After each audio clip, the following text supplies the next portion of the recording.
আচ্ছা, আরো আসুক মানুষ, শুরু করে দিই। আসসালামু আলাইকুম প্রিয় শিক্ষার্থীবৃন্দ, আবার চলে আসছি বিরতির পরে। তোমাদেরকে যেতে দেবো না কোথাও, বুঝছো? খালি পড়াবো আর পড়াবো, পড়াবো আর পড়াবো।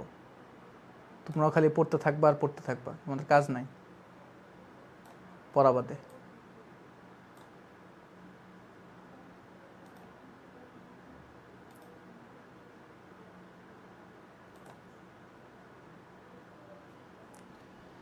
ওকে, শুরু করে দিই নাকি? তোমরা তোমাদের ফ্রেন্ডদেরকে জানা দাও ক্লাস শুরু হয়ে গেছে। তারিন, হিমলেরয়, লুবনা আক্তার, সঞ্চিতা সাফা এরা চলে আসছে, মায়াবী রাজ। চারা আসুক, ছেলে মেয়ে আসুক।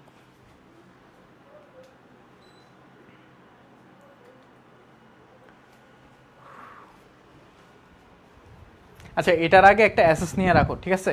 ভাইয়া অন্য স্লাইডে অঙ্ক করাবো তো, সো কোশ্চেনটা লাগবে, এটার একটা অ্যাসেস তুলে নাও, স্ক্রিনশট নিয়ে নাও, স্ক্রিনশট নিয়ে রাখো, কারণ লাগবে।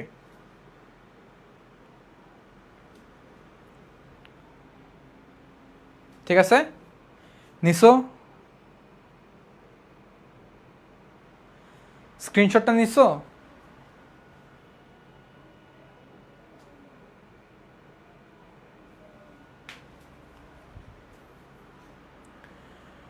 ওকে, দেখো কি বলছে উদ্দীপক। উদ্দীপকটা একটু পড়ি। যমুনা মোটরস একটি নতুন মেশিন আমদানির কথা ভাবছে। মেশিনটি আমদানি করতে খরচ হবে, কি কি খরচ হবে?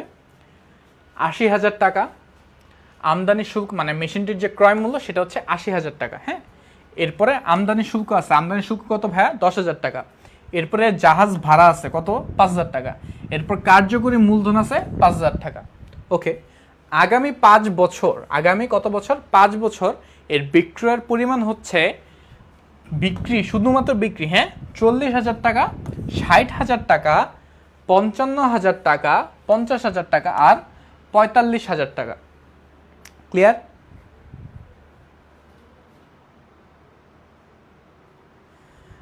ভাইয়া এই প্রশ্নটা কোন কলেজ নাকি কোন বোর্ডের আমার তো ঠিক খেয়াল পড়তেছে না। ঠিক আছে, ঠিক মনে পড়তেছে না। একটু ভালো হয় তোমরা যদি স্ক্রিনশটটা নিয়ে রাখো, তাহলে ভালো হয়। এক্স্যাক্ট বোর্ড বা কলেজ কোনটা এটা মনে পড়তেছে না। ঠিক আছে, আচ্ছা। সো যেটা বলছে যে ৫ বছরে এই টাকা সে বিক্রি করছে। এরপর কি বলছে দেখো, যে পরিবর্তনশীল ব্যয় যেটা, সেটা হচ্ছে বিক্রয়ের ৫%। এবং আমার স্থির ব্যয়, স্থির ব্যয়টা বলছে ভাইয়া ৫,০০০ টাকা। কত হাজার টাকা?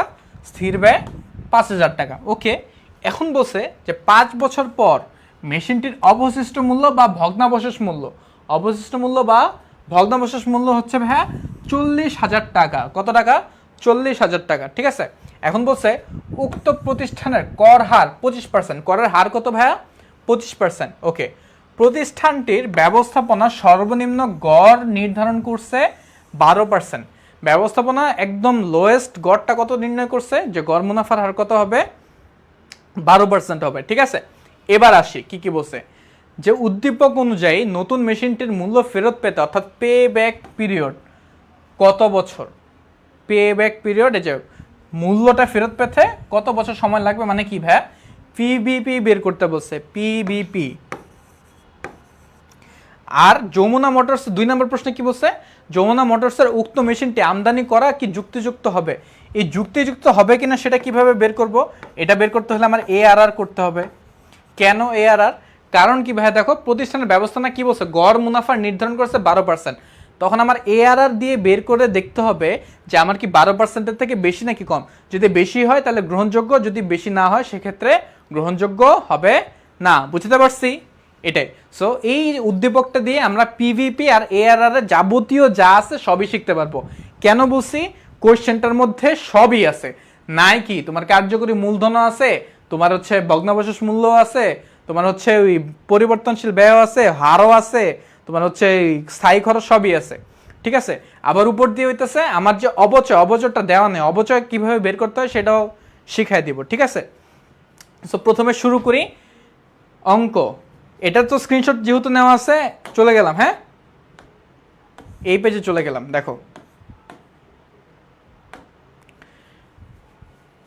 আচ্ছা, ভাইয়াকে একটু হেল্প করবা, হ্যাঁ ইনফরমেশনগুলো দিয়ে একটু ভাইয়াকে হেল্প করবা।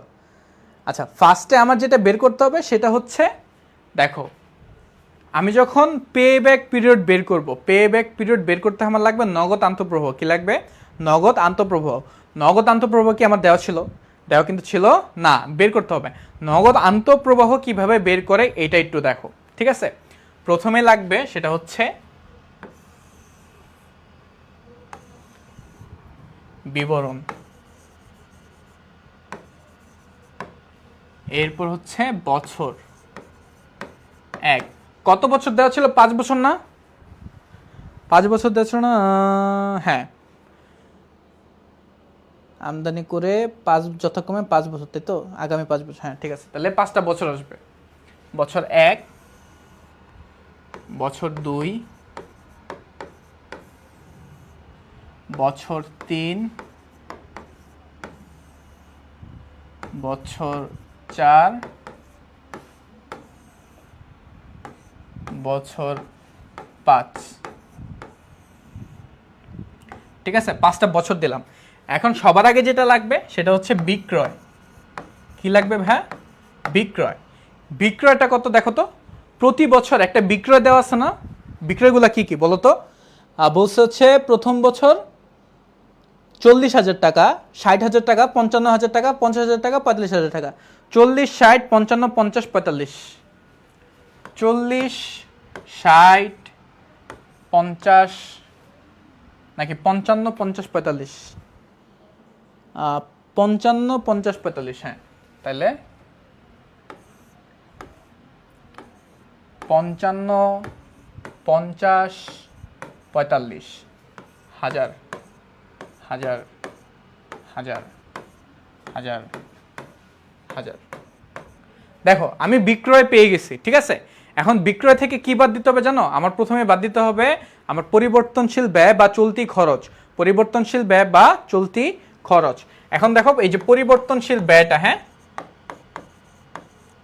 পরিবর্তনশীল ব্যয় বা চলতি খরচ, এটাকে কি বলছিল ভাই? 15% না? খুব সম্ভবত 15%ই। হ্যাঁ 15%। তাহলে এখন দেখো তো এই বিক্রয় কি বের করতে হবে ভাইয়া? প্রত্যেকটা বিক্রয়ের 15% কি হয় সেটা বের করতে হবে, ঠিক আছে? প্রত্যেকটা বিক্রয়ের কি বের করতে হবে? 15% কি হয় সেটা বের করতে হবে। তাহলে 40,000 15% কি হয়? 40,000 ইন্টু 15%, 6,000 টাকা। 6,000। এরপরে হচ্ছে 60,000 15%। 60,000 15% হচ্ছে 9,000 টাকা। এরপর 55,000 15%,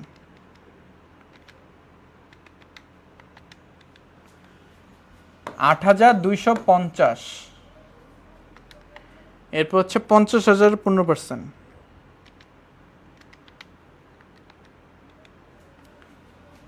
7,500। এরপর হচ্ছে 45,000 15%,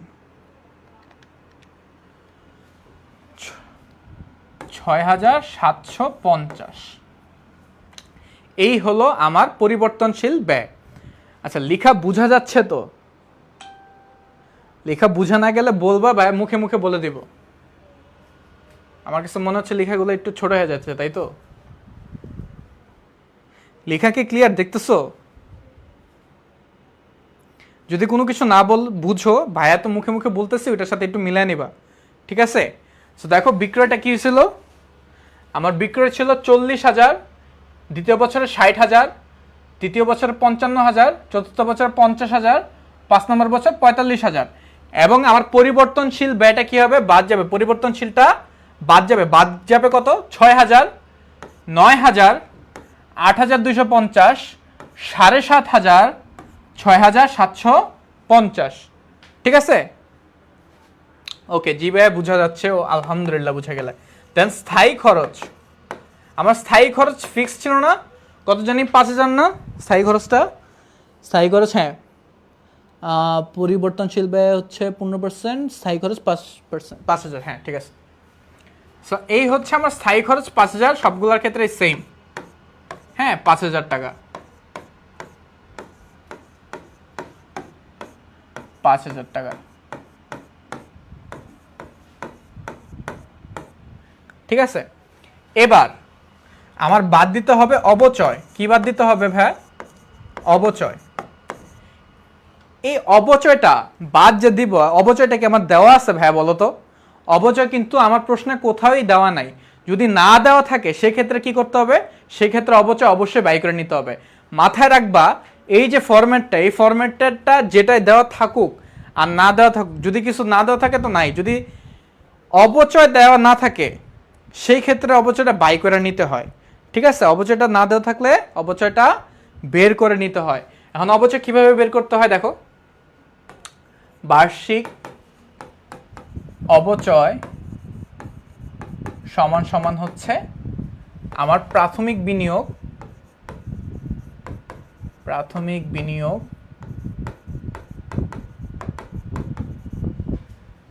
ঠিক আছে, প্রাথমিক বিনিয়োগ থেকে বাদ যাবে ভগ্নাবশেষ মূল্য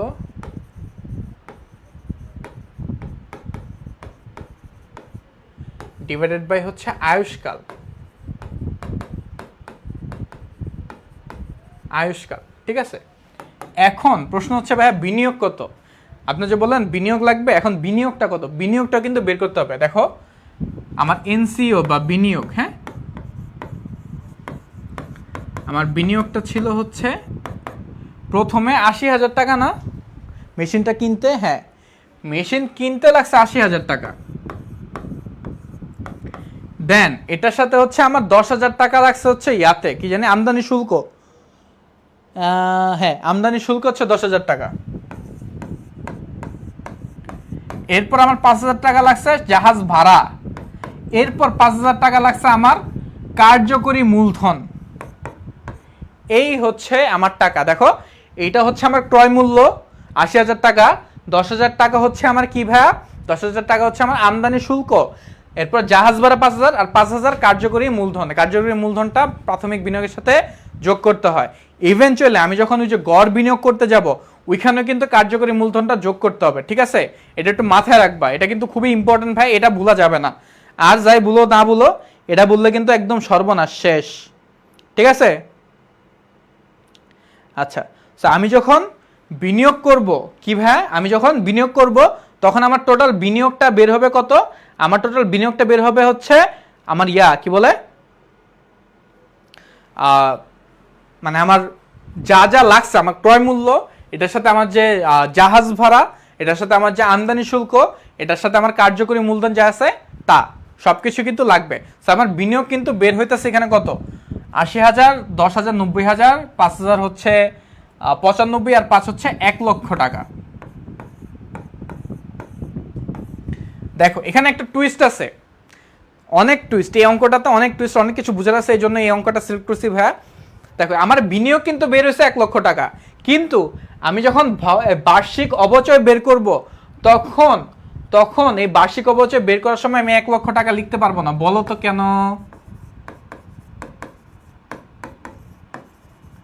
এটার কারণ হচ্ছে এই যে বিনিয়োগটা না, এই বিনিয়োগের মধ্যে আমার এই 5,000 টাকা কার্যকরী মূলধন হিসেবে আছে। কি হিসেবে আছে? কার্যকরী মূলধন। আমি যখন আমার দেখো আমি যদি বলি বিনিয়োগ কত, বিনিয়োগ আমার 1,00,000 টাকাই, কিন্তু আমি যখন এই অবচয় বের করতে যাব ওইখানে যে প্রাথমিক বিনিয়োগ, ওই বিনিয়োগে কার্যকরী মূলধনটা আসবে না, ওই বিনিয়োগে কার্যকরী মূলধনটা আসবে না। একটু মাথায় রাখো, একটু মাথায় রাখো, ঠিক আছে। জিনিসটা একটু ভেজাল মনে হতে পারে, বাট ভাই ক্লিয়ার করে দিচ্ছি।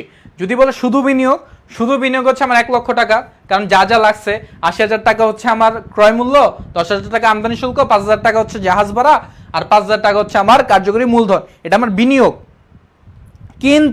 কিন্তু আমি যখন অবচয় বের করতে যাব তখন আমার যে প্রাথমিক বিনিয়োগ ওইখানে কার্যকরী মূলধনটা যোগ করা হবে না। কার্যকরী মূলধনটা কি করতে হবে? বাদ দিতে হবে। কার্যকরী মূল্য বাদ দিলে কত হয়? 1 লক্ষ থেকে 5,000 টাকা বাদ দিলে তখন আমার প্রাথমিক বিনিয়োগ এখানে লিখতে হবে 95,000 টাকা। বুঝতে পারছি কেন আমি এখানে 95,000 টাকা লিখছি? এই পার্টটুকু ক্লিয়ার? বুঝো না এমন কেউ আছে? থাকলে এখনই বলো, পরে কিন্তু বললে আবার পুরোটা অঙ্ক করার সময় নাই, সুযোগ নাই। যদি কেউ না বুঝে থাকো এখনই বলো। এই পার্টটা বুঝো না এমন কেউ আছে?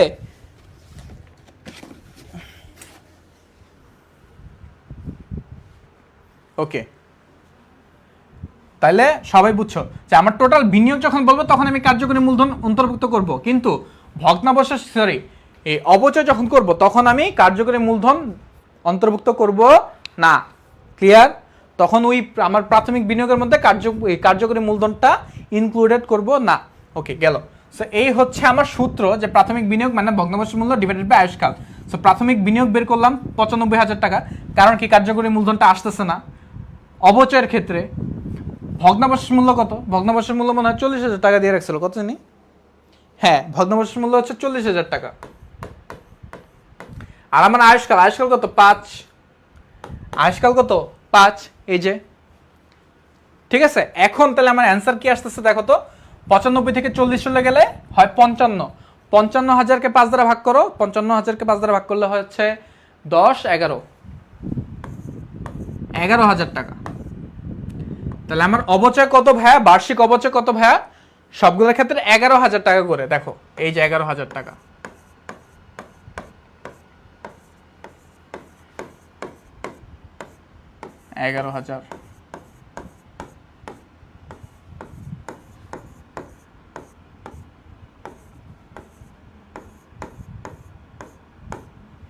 ঠিক আছে, এবার এগুলো বাদ দাও। বাদ দিলে বের হয় কর পূর্ববর্তী মুনাফা। আমার কর পূর্ববর্তী মুনাফা কত হয়? 40 থেকে 11 আর হচ্ছে 11, 22। হ্যাঁ, 22,000 টাকা বাদ দিতে হবে। 40 থেকে 22,000 টাকা বাদ দিলে কত হয়? 20 বাদ দিলে থাকে 20, আর 2 বাদ দিলে থাকে 18,000 টাকা। 60-এর থেকে বাদ দিতে হবে হচ্ছে 14 আর 11, অর্থাৎ 15, হ্যাঁ 25। 60-এর থেকে 25 বাদ দিতে থাকে হইতেছে 35,000 টাকা। 55 থেকে বাদ দিতে হবে হচ্ছে 11 আর 5, 16 আর হচ্ছে 8। 16 আর 8 কত? 16 আর 8 হচ্ছে 24 আর হচ্ছে 250। তাহলে আচ্ছা ধরি 25 বাদ দিতে হবে। হ্যাঁ, তো 25 বাদ দিলে 55 থেকে 25 বাদ দিলে থাকে হচ্ছে 30। 30 থেকে আরো যোগ করতে হবে। আরে ক্যালকুলেটরই তো আছে, এত ঝামেলা কেন যাব? 55,000 মাইনাস 8,250, 250 মাইনাস 5,000 মাইনাস 11,000,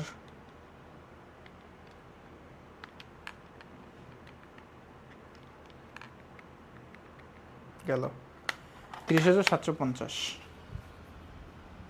30,750। এদিকে হচ্ছে আবার 11, 18, 18.5, 18.5, 23.5। 50,000, 7,500, 5,000 মাইনাস 11,000, 26,500। আর এখানে হচ্ছে 45,000,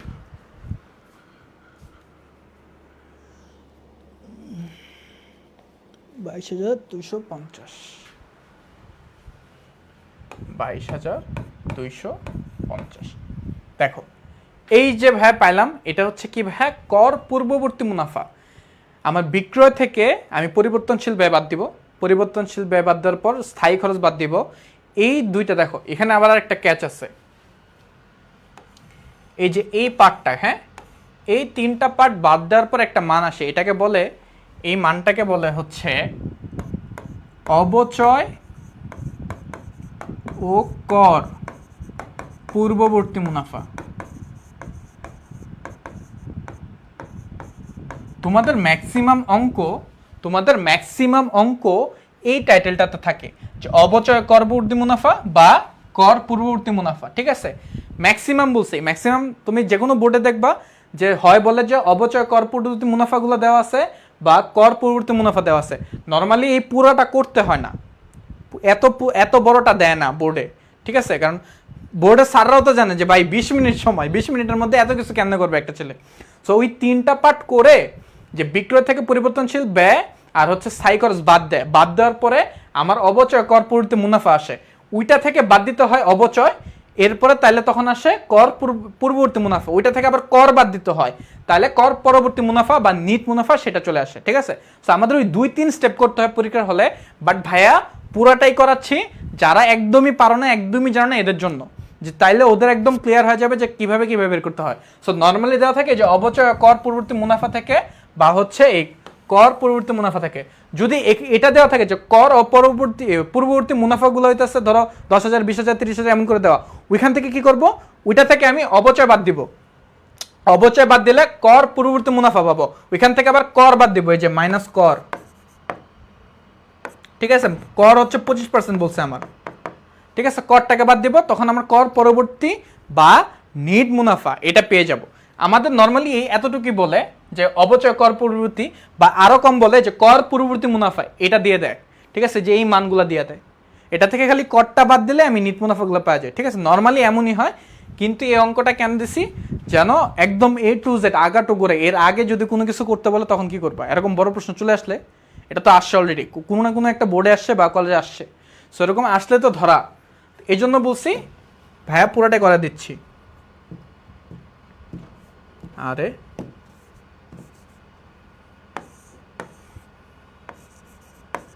কর হচ্ছে আমার 25%। ঠিক আছে, এবার দেখো, এখন এই কর বাদ দিতে হবে।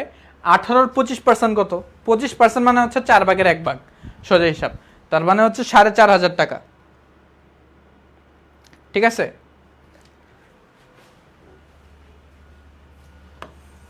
4,500। দেন 35-এর 4/1 হচ্ছে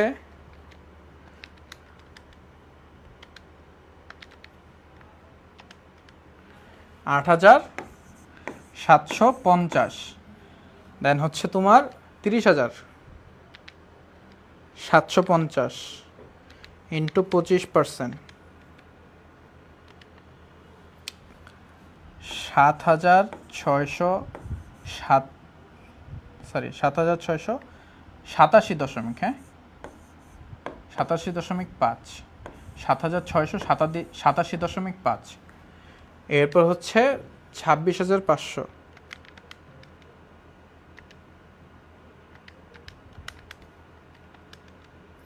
6,625। এরপর হচ্ছে 22,250,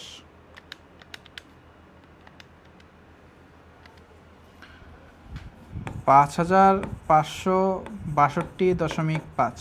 এখন তোমরা চাইলে যেটা করতে পারো, এই যে দেখো 2 জায়গায় 5 আছে না, তুমি চাইলে এই 5টাকে উঠে এটা 63 বানিয়ে দিতে পারো, বা চাইলে এই 5টাকে উঠে এখানে হচ্ছে এই 67 মানে 87 তো 88 বানিয়ে ফেলতে পারো। ঠিক আছে, এটা তোমাদের ইচ্ছা, এভাবে করলে আর কি যোগ বিয়োগ করতে এটা করতে সুবিধা, মানে মান ধরতে আর কি সুবিধা, আর কি সোজা কথা। ঠিক আছে, সো আমি যদি এখন একটাকে করে দিই তাহলে তো হয়, ধরো আমি এটারই হচ্ছে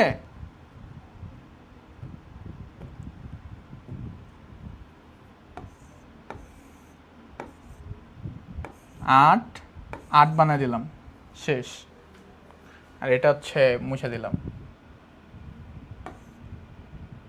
5, 5, 6, 2।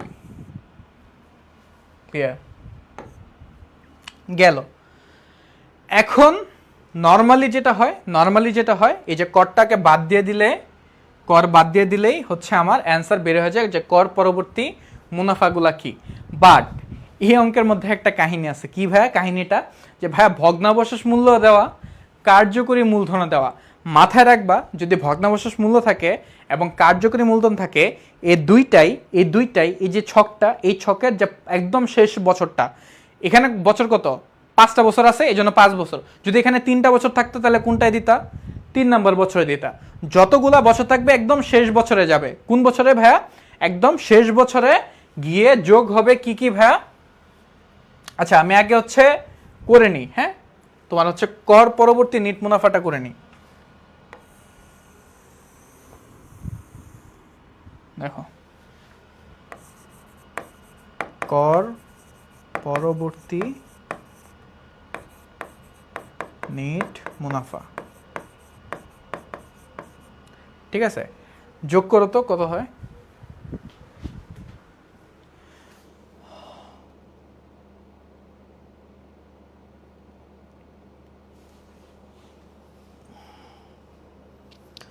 যোগ করলে হচ্ছে 13,500,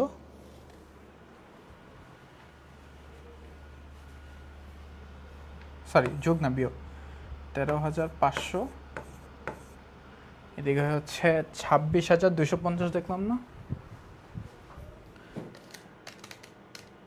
হ্যাঁ 26,250,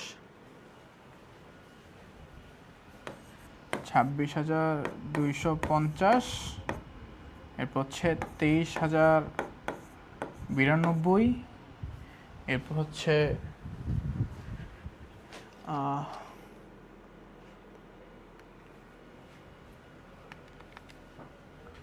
30,750, 7, 6, 8, 8, 23,062। ও সরি এটা তো না, এটা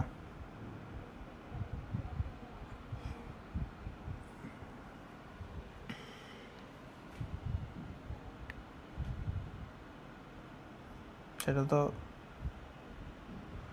62, 92 না, এখানে হচ্ছে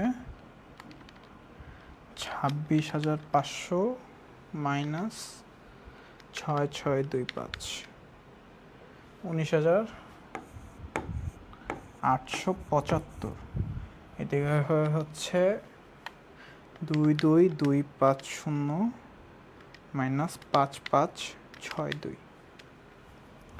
16,688, ঠিক আছে। তো ভাইয়া দেখো নর্মালি, হ্যাঁ 62 ঠিক করছি। নর্মালি দেখো ভাই কি হয় যে আমি যখন করি,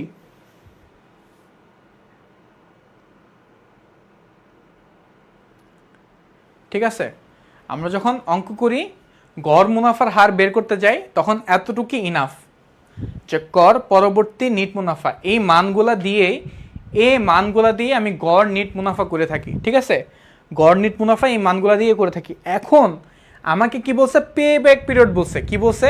পে ব্যাক পিরিয়ড। এখন পে ব্যাক পিরিয়ড করতে হলে যেটা লাগবে, এই যে আমার কর পরবর্তী নিট মুনাফাটা আছে না, এটার সাথে কিছু জিনিস অ্যাড করতে হয়। অ্যাড করলে আমি নগদ আন্তঃপ্রবাহটা পাই। এখন কি কি অ্যাড করতে হবে? এই এতটুক কারো তোলা হয়েছে, একটা অ্যাসেস নিয়ে রেখে দাও, এতটুক অ্যাসেস নিয়ে রেখে দাও, ছবি তুলে রেখে দাও, কারণ ভাই মুছে দিব। এই পার্টটুকু অ্যাসেস নাও, ভাই মুছে দিব। এই যে এই পাঁচটা নেওয়া হয়েছে, ওকে আমি মুছে দিলাম।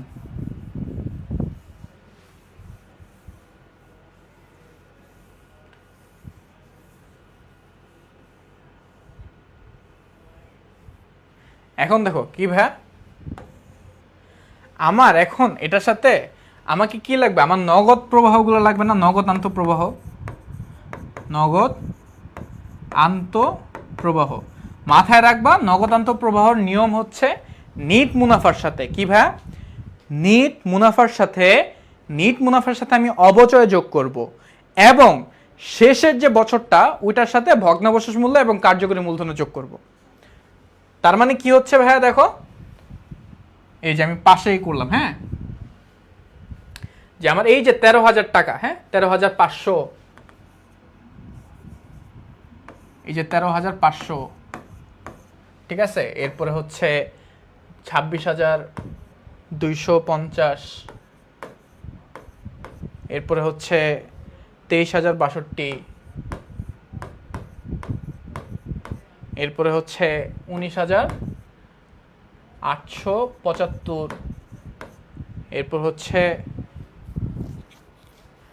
16,600, 16,000 নাকি 13,000, তার এখানে হ্যাঁ 16,668, 16,668। এই যে মানগুলা, হ্যাঁ এগুলা কি কর পরবর্তী নিট মুনাফা না? এই কর পরবর্তী নিট মুনাফা না? এখন আমার নগদ আন্তঃপ্রবাহ বের করতে হলে এটার সাথে আবার অবচয়গুলা যোগ করতে হবে। কি করতে হবে ভাইয়া? অবচয়গুলা যোগ করতে হবে। অবচয় যোগ করি, 11,000,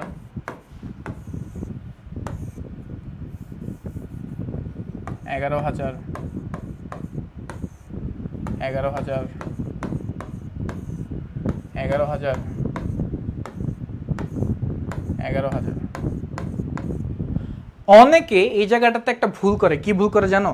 ওরা ওইখানে অবচয়টা বাদই দেয় না, অবচয় বাদ দিয়ে না। ওদের লজিকটা হচ্ছে কি যে ভাইয়া অবচয় তো আবার যোগই করতে হবে, তো ওখানে বাদ দিয়ে লাভ কি? আরে গাধা, তুই যে এখানে অবচয়টা বাদ না দিলি, তাহলে তোর যে কর তো তাহলে তোর বেশি দিতে হচ্ছে। তুই অবচয় এখানে বাদ না দিলে আমার কর পরবর্তী মুনাফাটা বেশি দেখানো হচ্ছে। কর পরবর্তী মুনাফা যদি বেশি দেখানো হয়, কর দেওয়া হবে বেশি। কর যদি বেশি দেওয়া হয় তাহলে আমার কোম্পানির জন্য লস। বুঝিস নাই? এই জন্য যখন আমি নগদ আন্তঃপ্রবাহ দেখাবো, অবচয় অবশ্যই বাদ দিব। এই পাকনামিতে যাব না যে ভাইয়া অবচয়টা আবার পরে যোগ করতেই হবে, তো এখানে আবার বাদ কেন দিবি? এখানে বাদ দিব না। অবশ্যই এখানে বাদ দিবি, এই ভুল করবি না। বাদ দিবি, এখান থেকে কর বাদ দিবি, এরপর একটা মান আসবে, ওইটার সাথে আবার অবচয় যোগ করবি। ক্লিয়ার? এই ভুল কিন্তু করা যাবে না ভাইয়া। অবচয় যোগ করার পরে এখন দুইটা কাজ, একটা হচ্ছে ভগ্নাবশেষ মূল্য আছে নাকি দেখতে হবে। যদি ভগ্নাবশেষ মূল্য থাকে তাহলে শেষ বছরের সাথে যোগ করতে হবে। এরপর দেখতে হবে কার্যকরী মূলধন আছে নাকি। যদি থাকে তাহলে শেষ বছরের সাথে যোগ করতে হবে। যদি না থাকে তাহলে করতে হবে না। না থাকলে তো করতে হবে না, কিন্তু যদি থাকে সেক্ষেত্রে করতে হবে। আর অবচয় যদি না থাকে তাহলে কি করতে হবে না? এরকম ব্যাপারটা কিন্তু এরকম না। অবচয় না থাকলেও এনে করতে হবে, এটা একটু মাথায় রাখবি। অবচয় যদি দেওয়া না থাকে সেক্ষেত্রে অবচয় বের করে হলেও দিতে হবে। অবচয় মাস্ট। ভগ্নাবশেষ মূল্য দেওয়া থাকলে দিবি, না দেওয়া থাকলে দিবি না। কার্যকরী মূলধন দেওয়া থাকলে দিবি, না দেওয়া থাকলে দিবি না। কিন্তু অবচয় যদি না দেওয়া থাকে অবশ্যই দিতে হবে। অবশ্যই দিতে হবে। ঠিক আছে? ওকে, তাহলে এখানে আমার ভগ্নাবশেষ মূল্য কিন্তু দেওয়া ছিল। হ্যাঁ, ভগ্নাবশেষ মূল্য কত ছিল? ভগ্নাবশেষ মূল্য ছিল 40,000।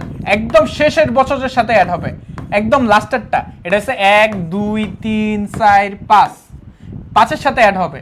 ঠিক আছে? এখন যদি 3 বছর থাকতো, ধরো 4, 5 নাই, তাহলে 3 নম্বর বছরের সাথে অ্যাড হইতো, একদম লাস্টেরটার সাথে অ্যাড হবে। ঠিক আছে?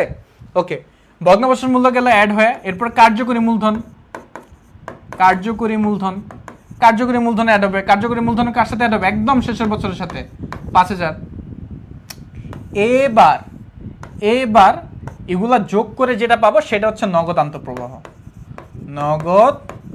আন্তঃপ্রবাহ, যেটা দিয়ে আমার মেইন কাজ পে ব্যাক পিরিয়ডের। এই তো বাছাধনকে পেয়ে গেছি। ঠিক আছে? যোগ কর, কত হয়? 13,500 আর 11,000, 24,500 মনে হয়। তারা হ্যাঁ 24,500। এবার এখানে কত? 26,250, 11,000, 27, 37,000, 37,250, 23,062, 11,000, 24, 34, 34,062। এরপর হচ্ছে 19 আর 11, 20, 30, 30,875। এখানে হচ্ছে 16 আর 11, 16 আর 11 হচ্ছে 27,000, আর হচ্ছে 27 আর 40 হচ্ছে 67, 67 আর 5 হচ্ছে 67 আর 5 কত? 72, 72,688। ঠিক আছে? 72,688 গেল। এই যে বের হলো নগদ আন্তঃপ্রবাহ, এটা হচ্ছে ফুল প্রসেস। আমাকে বল, তোরা ছকটা বুঝোস না এমন কেউ আছে যে ভাই ছকে কি হয়েছে বুঝি নাই? এটা হচ্ছে একটা পার্ট, দেন এটা হচ্ছে সেকেন্ড পার্ট।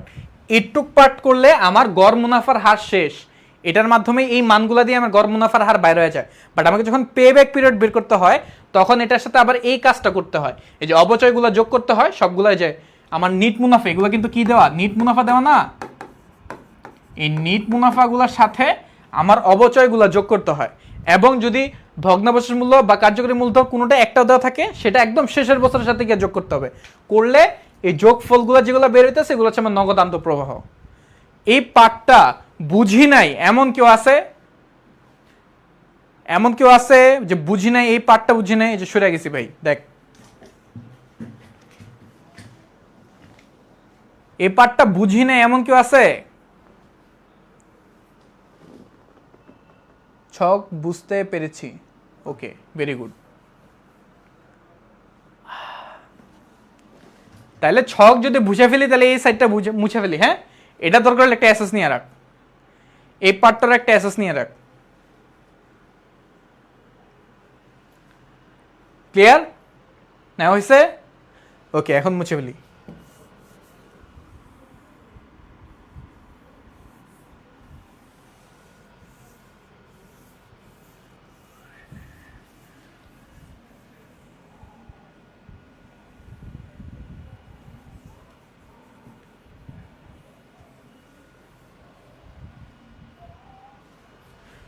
এবার আসবে আমি pay back period. Pay back পিরিয়ডের ছক করতে হবে। ছকটা কি?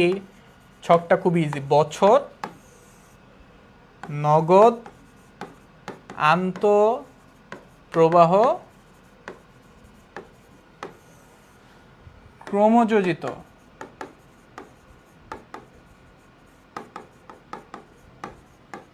নগদ আন্তঃপ্রবাহ।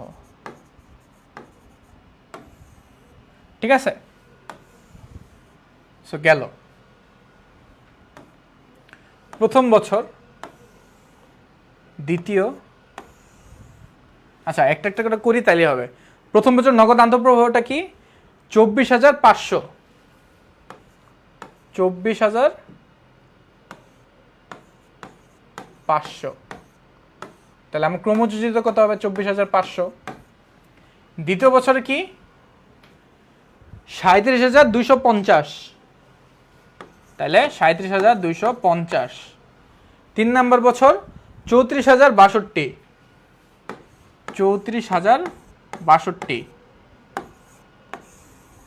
4 নম্বর বছর 30,875, 30,875। 5 নম্বর 72,688, 72,688 গেল। এখন কি করতে হবে? এগুলো যোগ করতে হবে। তো 24,500 সাথে 37,250 যোগ করলে কত হয়?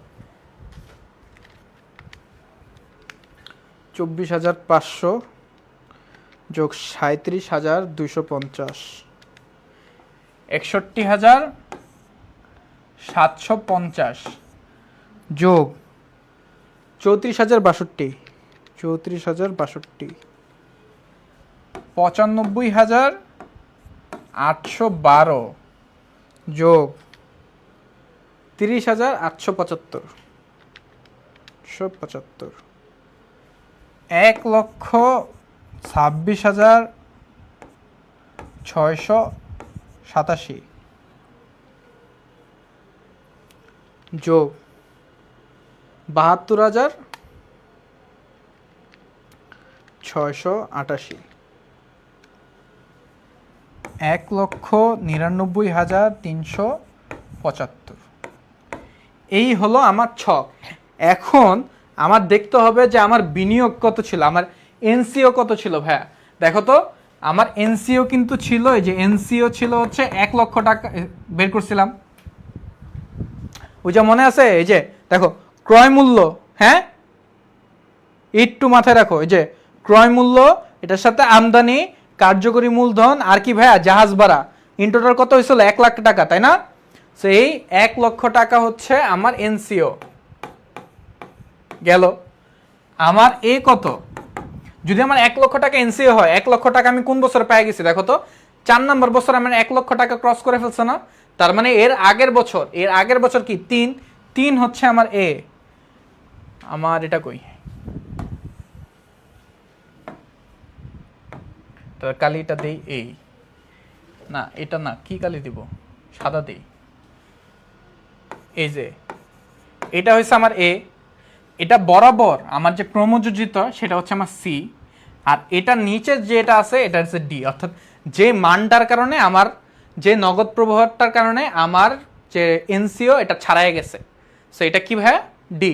তাহলে আমি এ পাইলাম 3, আমার সি পাইলাম আমি 95,812, আর আমার ডি কত পাইলাম ভাইয়া, ডি পাইছে হচ্ছে 30,875। তো আমার সবগুলো মান যা যা লাগবে তা পাই গেছি। এটার ছবি তুলে রাখো, যদি কারো দরকার হয়, খাতায় তুলে রাখলে তো তুললাই। এই পার্টটা মুছে দিব। তোলা হয়েছে ছবি? ওকে। সো এই হচ্ছে আমার হিসাব নিকাশ। কেউ বুঝো না যে ভাইয়া এ সি বা ডি এটা কিভাবে আইডেন্টিফাই করতে হবে, এটা বুঝো না এমন কেউ আছে যে এই পার্টটা বুঝি নেই ভাইয়া? এমন কেউ থাকলে বলো। তুমি কি ক্লাস করতেছো না ঘুমাই গেছো? এটা তো বুঝতেছি না। না করতেছো?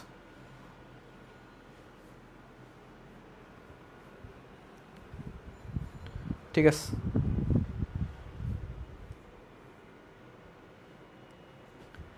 ওকে, আচ্ছা। সো এটা মুছে দেই।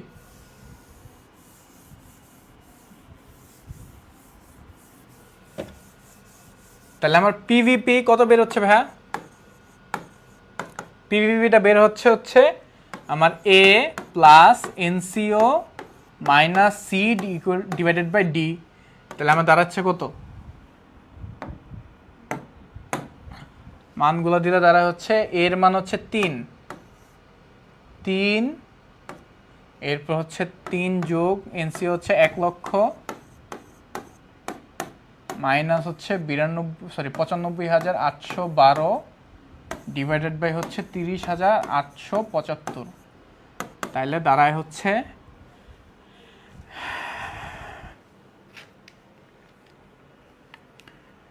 1 লক্ষ টাকা মাইনাস 95,812 ডিভাইডেড বাই হচ্ছে 30,800। আরে মাইনাস 95,812 ডিভাইডেড বাই হচ্ছে 30,875 যোগ 3। অ্যান্সার দাঁড়াচ্ছে আমার 3.135। 135 তো ওই তো, তাহলে 14, 3.14 বছর। দেখো তাহলে আমি পিভিপি কিভাবে বের করতে হয় সেটা পেরে গেছি।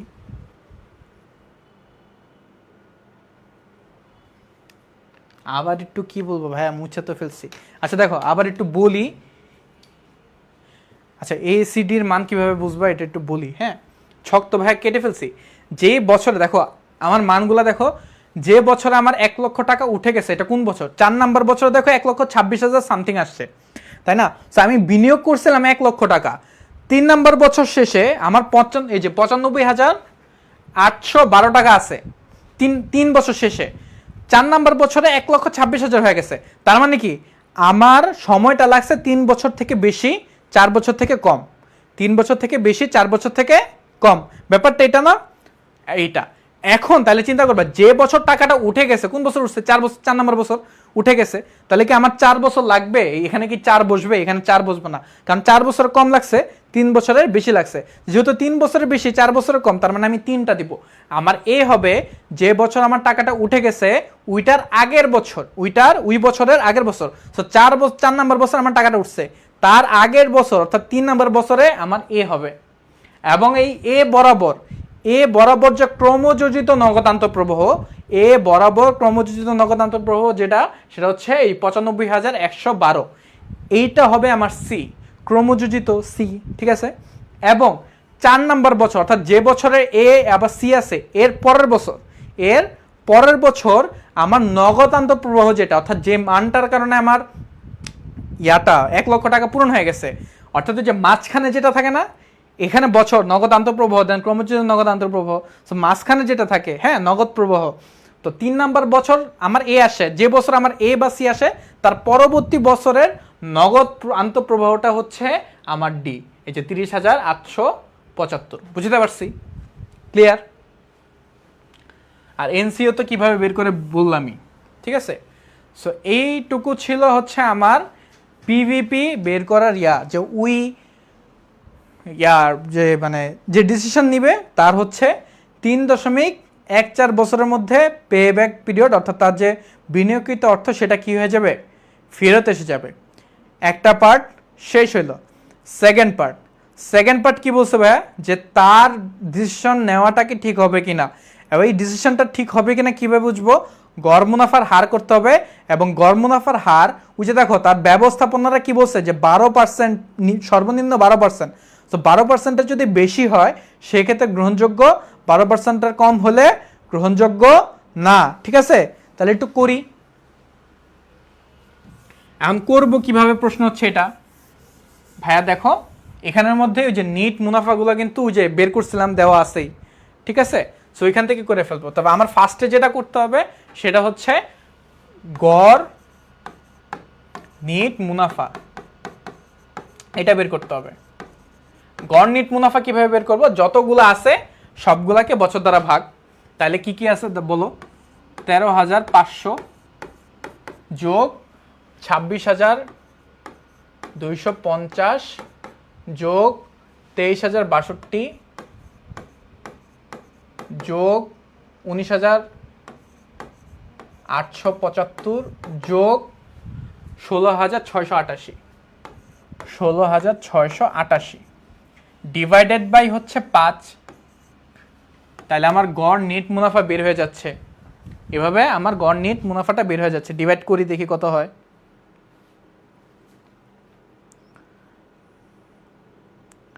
আমার বের হয়ে হচ্ছে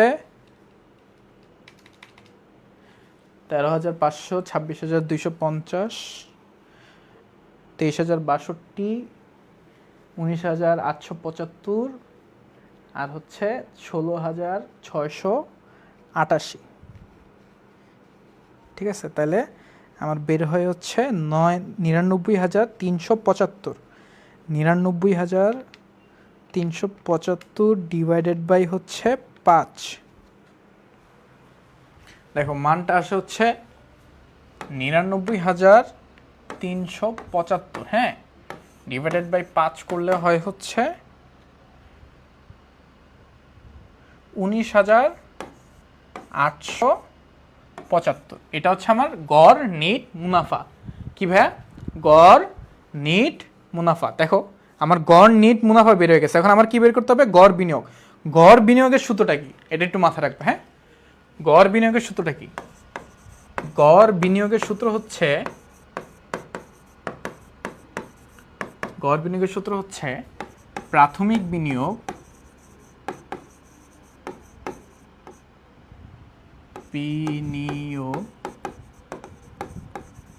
প্লাস ভগ্নাবশেষ মূল্য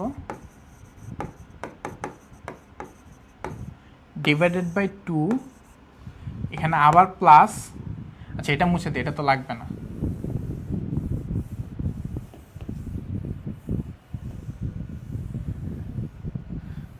যা লাগতো কাজ হয়ে গেছে,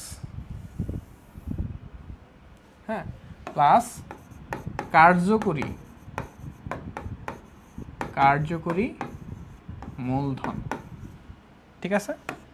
সূত্র হচ্ছে কি ভাই, প্রাথমিক বিনিয়োগ যোগ ভগ্নাবশেষ মূল্য ডিভাইডেড বাই 2 যোগ কার্যকরী মূলধন, ঠিক আছে। এখন আমার প্রাথমিক বিনিয়োগটা কি, এই ক্ষেত্রে আবার প্রাথমিক বিনিয়োগ যেহেতু কার্যকরী মূলধন আলাদা করে যোগ করতে হয়, সেক্ষেত্রে কি করব, কার্যকরী মূলধন আনবো না। এই প্রাথমিক বিনিয়োগের মধ্যে ওই যে আমি যে অবচয়ের বিনিয়োগটা করছি না ওইভাবেই, তাহলে আসবে হচ্ছে দেখো কি কি আসবে, 80,000 আসবে, 10,000 আসবে, 5,000।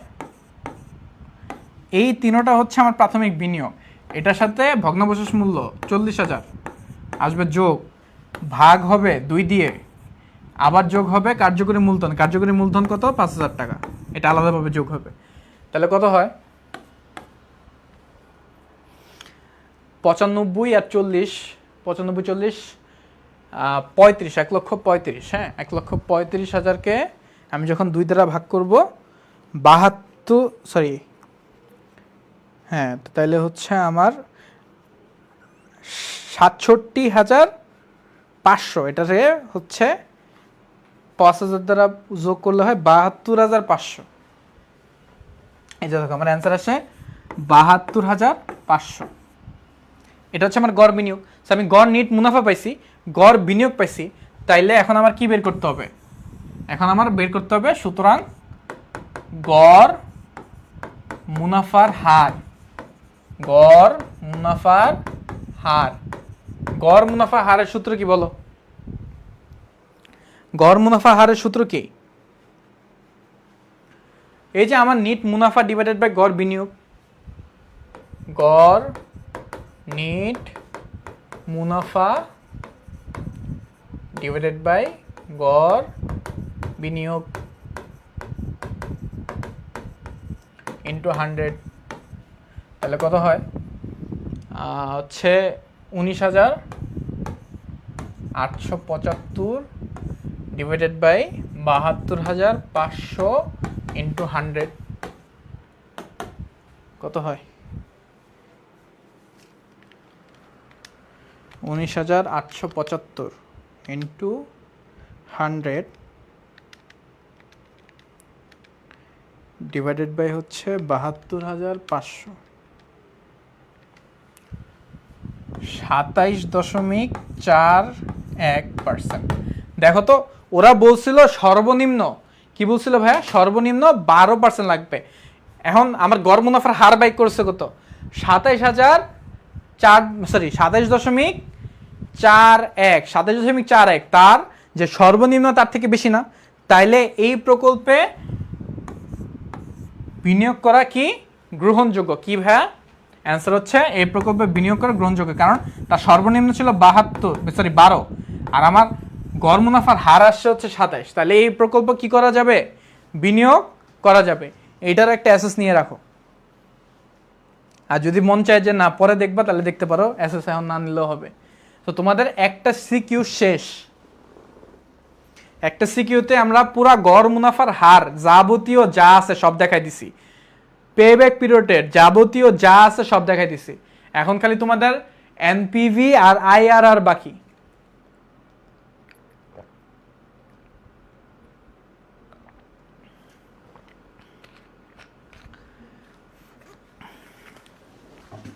আসো,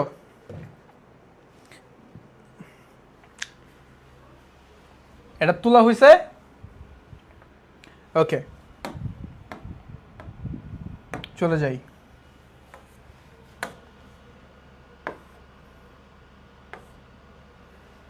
এই কোশ্চেনটার একটা অ্যাসেস নিয়ে রাখো। হ্যাঁ, কি বলছে? জনাব মতিন সাহেব 5 লক্ষ টাকা দিয়ে একটা মেশিন ক্রয় করতে চাচ্ছেন। মেশিনটির কর পরবর্তী মুনাফা হচ্ছে, এই যে কর পরবর্তী মুনাফা, বুঝছো? তার মানে ওই যে নিট মুনাফাটা দিয়ে রাখছে, আমাদের ঝামেলার কিছু নাই।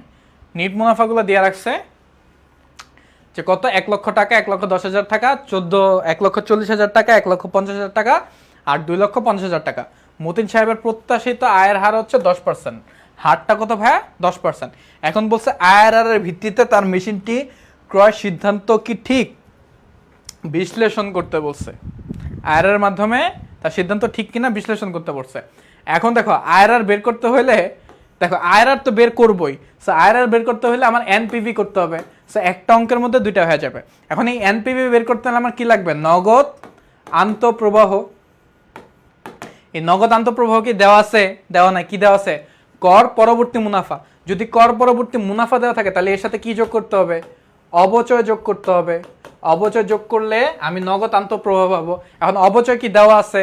অবচয় দেওয়া নাই। অবচয় বের করতে হবে। কিভাবে বের করবো? ওই যে দেখো আমার বিনিয়োগ দেওয়া রাখছে 5 লক্ষ, তাহলে আমার অবচয়টা কত হয় এখানেই বের করে ফেলি। দেখো তাহলে আমার অবচয় হয়, অবচয়টা দ্বারা হচ্ছে 5 লক্ষ মাইনাস ভগ্নাবশেষ মূল্য। ভগ্নাবশেষ মূল্য কি দেওয়া আছে? নাই, তার মানে মান কত? 0 ডিভাইডেড বাই হচ্ছে আয়ুষ্কাল। আয়ুষ্কাল কত? 5 বছর, 5। তাহলে আমার অবচয় বের হয় 1 লক্ষ টাকা। কত বের হয়েছে? 1 লক্ষ টাকা বের হয়েছে। এখন যেহেতু 1 লক্ষ টাকা বের হয়ে গেছে, তাইলে আমি লিখতে পারি না যে আমার নগদ আন্তঃপ্রবাহগুলো কি? আমার নগদ আন্তঃপ্রবাহগুলো আমি এখানে লিখে ফেলি, এই যে এটার মধ্যে লিখে ফেলি। আমার নগদ আন্তঃপ্রবাহ, নগদ আন্তঃপ্রবাহ কেমনে পাবো? এই যে আমার কর পরবর্তী মুনাফাগুলোর সাথে, অর্থাৎ এগুলোর সাথে আমার অবচয়টা যোগ করে। অবচয় কত বের হয়েছে? 1 লক্ষ টাকা। তাহলে 1 লক্ষ আর 1 লক্ষ 2 লক্ষ টাকা।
আচ্ছা, এই সাউন্ডের হচ্ছে চার্জ শেষ হয়ে গেছিল মাইকের।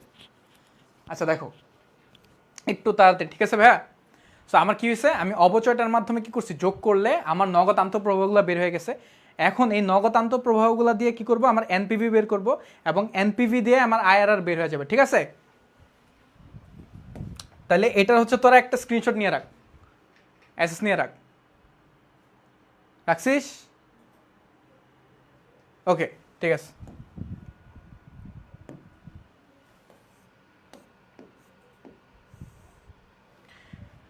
এখন আমার যেহেতু আইআরআর বের করতে হবে, ঠিক আছে, আমার তাহলে কি করে ফার্স্টে বের করতে হবে, এনপিভি গুলো বাই করতে হবে, ঠিক আছে। তাহলে আমার এনপিভি কি?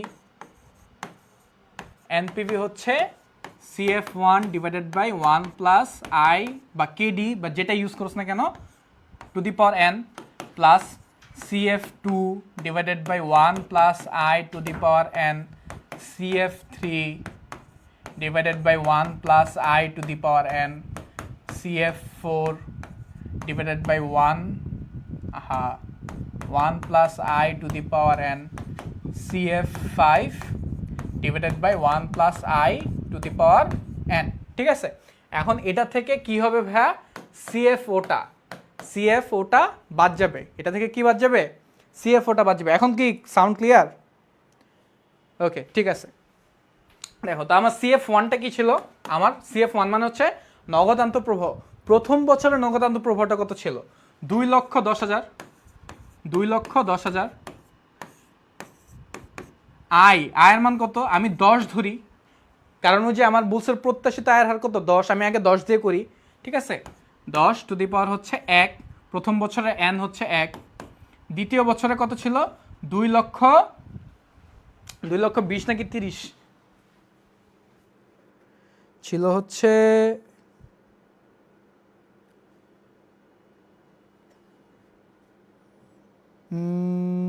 কই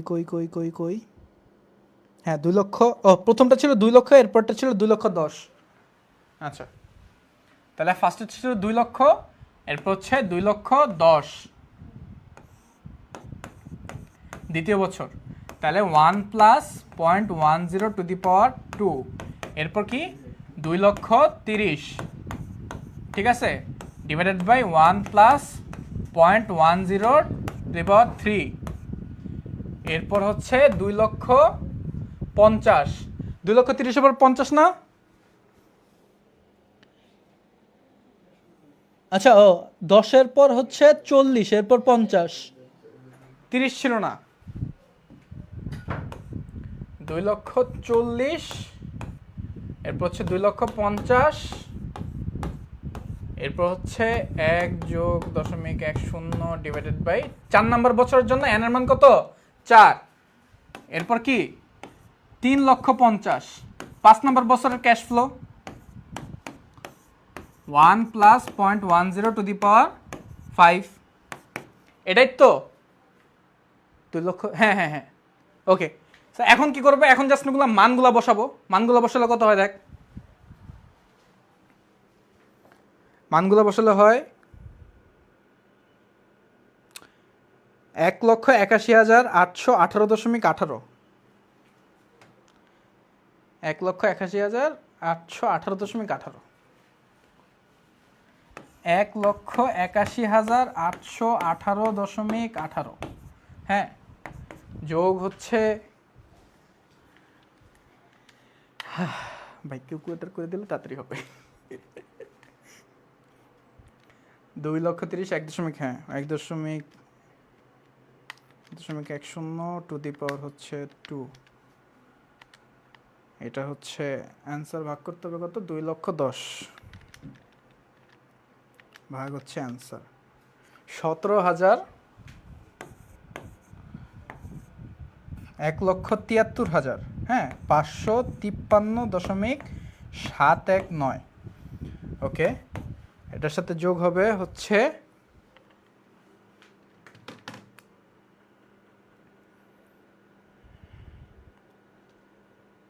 1,80,315.55,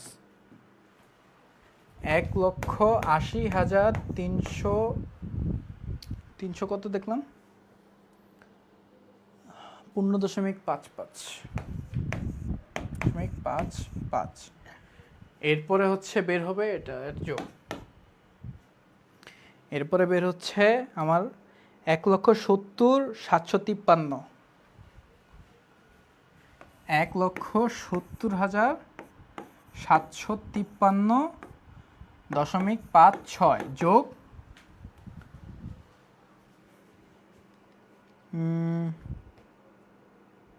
2,17,322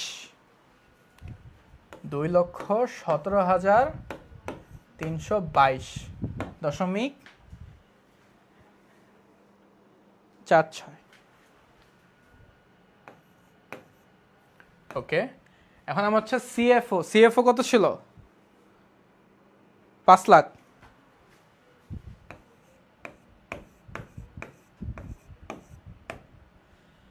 ঠিক আছে, এই পার্টটা তোলা হয়েছে।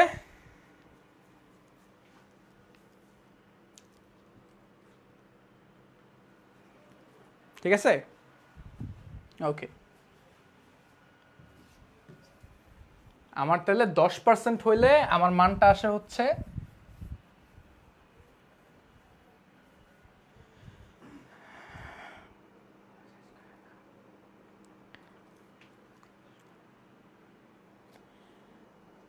4,23,763।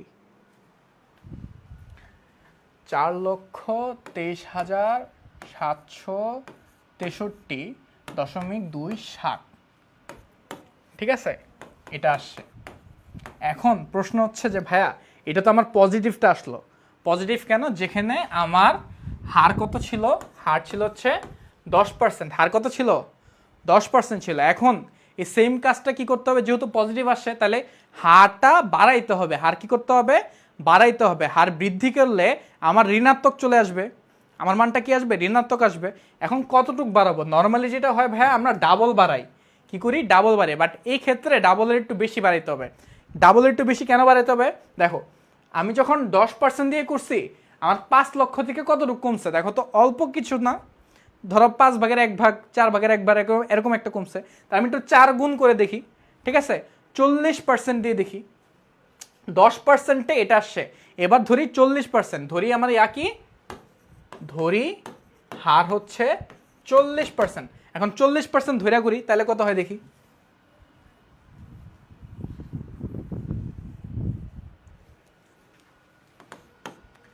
চল্লিশ % ধরে করলে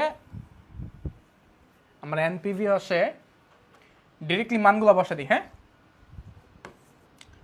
2 লক্ষ divided by 1 plus 0.40 to the power 1, 2,10,000 divided by 1 plus 0.40 divided by to the power 2, এরপর 2,40,000 divided by 1 plus 0.403, 2,50,000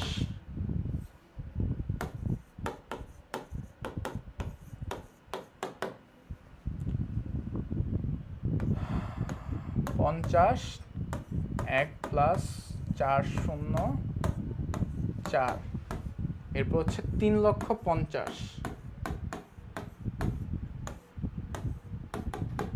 40 two the power 5। ঠিক আছে, এখন কি করবো? ক্যালকুলেশন করে ফেলি।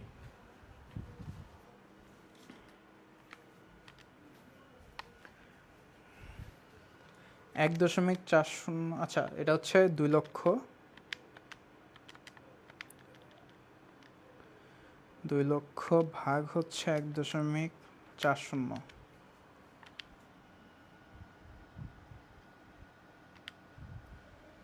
1,42,000। আচ্ছা এখান থেকে কিন্তু আমার সিএফওটা বাদ যাবে, তাই তো? সিএফএ কিন্তু 5 লক্ষ টাকা, ঠিক আছে। 1,42,857.14, এর সাথে যাবে হচ্ছে 1.40 to the power 2, 2,10,000 divided by answer 1,07,142.85। এরপর হচ্ছে 2,40,000, তাই তো? 1.40 টু দি পাওয়ার 3, এবার 2,40,000 2 4 1 2 3 87,463। আচ্ছা 87,463.55 যোগ হচ্ছে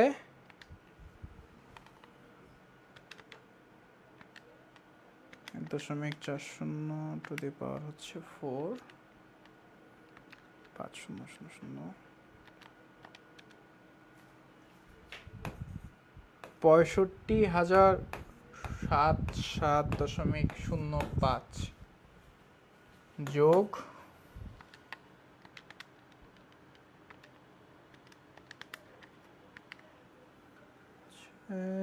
5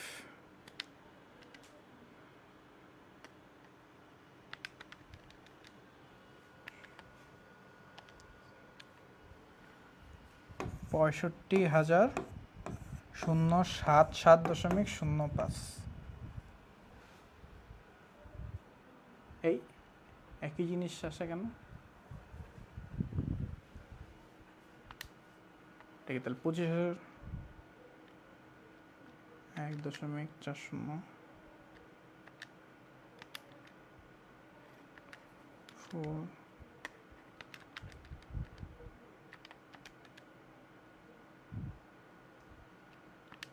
আর হচ্ছে 1.40 টু দি পাওয়ার 5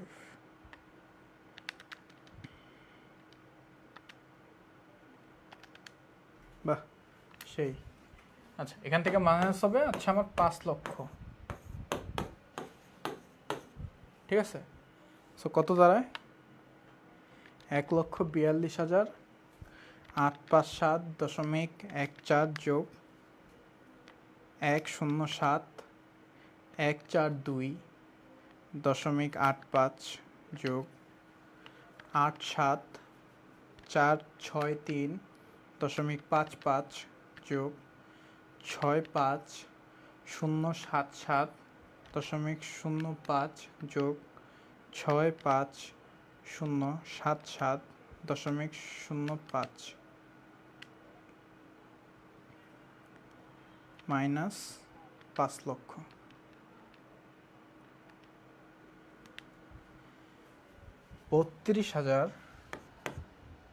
মাইনাস 32,382.36, ঠিক আছে। এই মানটা অনেক ইম্পর্টেন্ট, এই মানটা একটু লাগবে, ঠিক আছে। এই মানটা কই লিখি? এই মানটা একটু কোনায় লিখি, মাইনাস 32,382.36।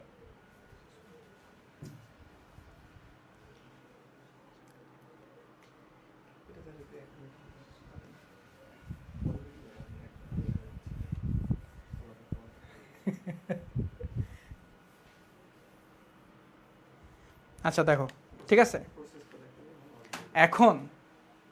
এখন হচ্ছে আমার লাগবে কি বলো? আইআরআর। আইআরআর জন্য ভাইয়া দেখো সব থেকে ইম্পর্টেন্ট যেটা হচ্ছে, তোমাদের মানগুলো একটু বলে দিই, আবার একটু রিকল করে দেই।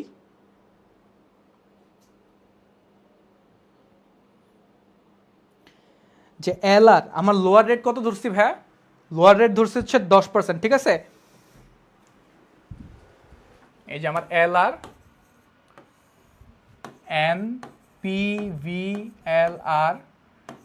NPVLR মাইনাস NPVHR,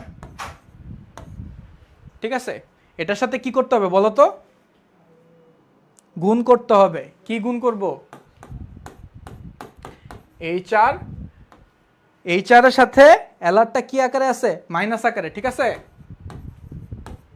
সো আমার এলআরটা কি ভাইয়া? 10।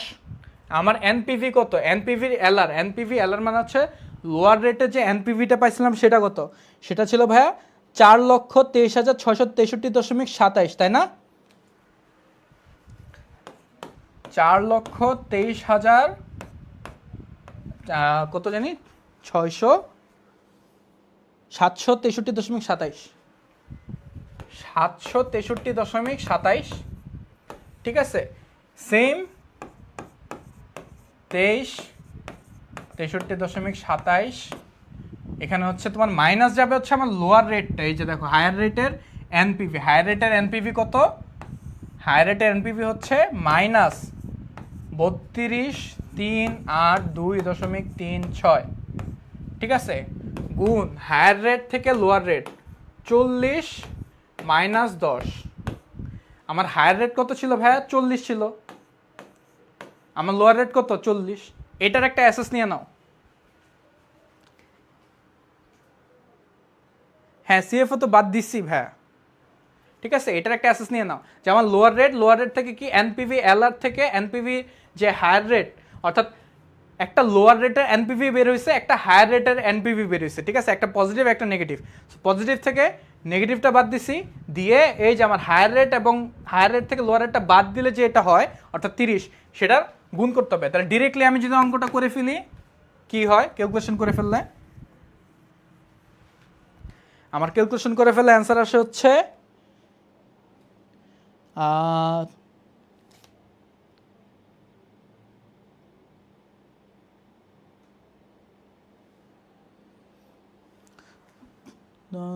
36.67, দেখো 36.67% আসে।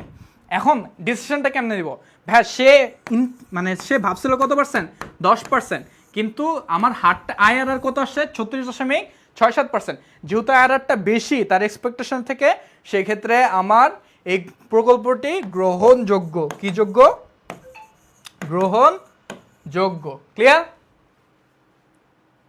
ওকে। সো তোমাদের আজকে এ পর্যন্তই। এর মধ্যে দিয়ে কি হলো ভাইয়া, 8 নম্বর অধ্যায়ের আমি আইআরআর পাইলাম, এনপিভি পাইলাম, পিভিপি পাইলাম, এআরআর পাইলাম এবং যাবতীয় সব পেয়ে গেছি, ঠিক আছে। এখন আর এছাড়া আমাদের আসলে অঙ্ক আসে না এইভাবে ছাড়া, ঠিক আছে। কোনটা ডিসিশন কি, যদি বলে পিভিপি কি, দুইটা কম্পেয়ার করবা, যেটা তার তাড়াতাড়ি টাকাটা উঠতেছে সেটা নিব, কম্প্যারিজন এগুলো তো পারো, ঠিক আছে। সো এই ছাড়া আর হচ্ছে এমসিকিউ যেগুলো দেখালাম এগুলাই, আর তোমাদের হচ্ছে লাস্টে ভাইয়া একদম শেষে সবগুলোর ক আর খ একসাথে দিয়ে দেবে, ঠিক আছে। আজকে আজ এই পর্যন্তই, আশা রাখি সুস্থ থাকবা, ভালো থাকবা, আসসালামু আলাইকুম।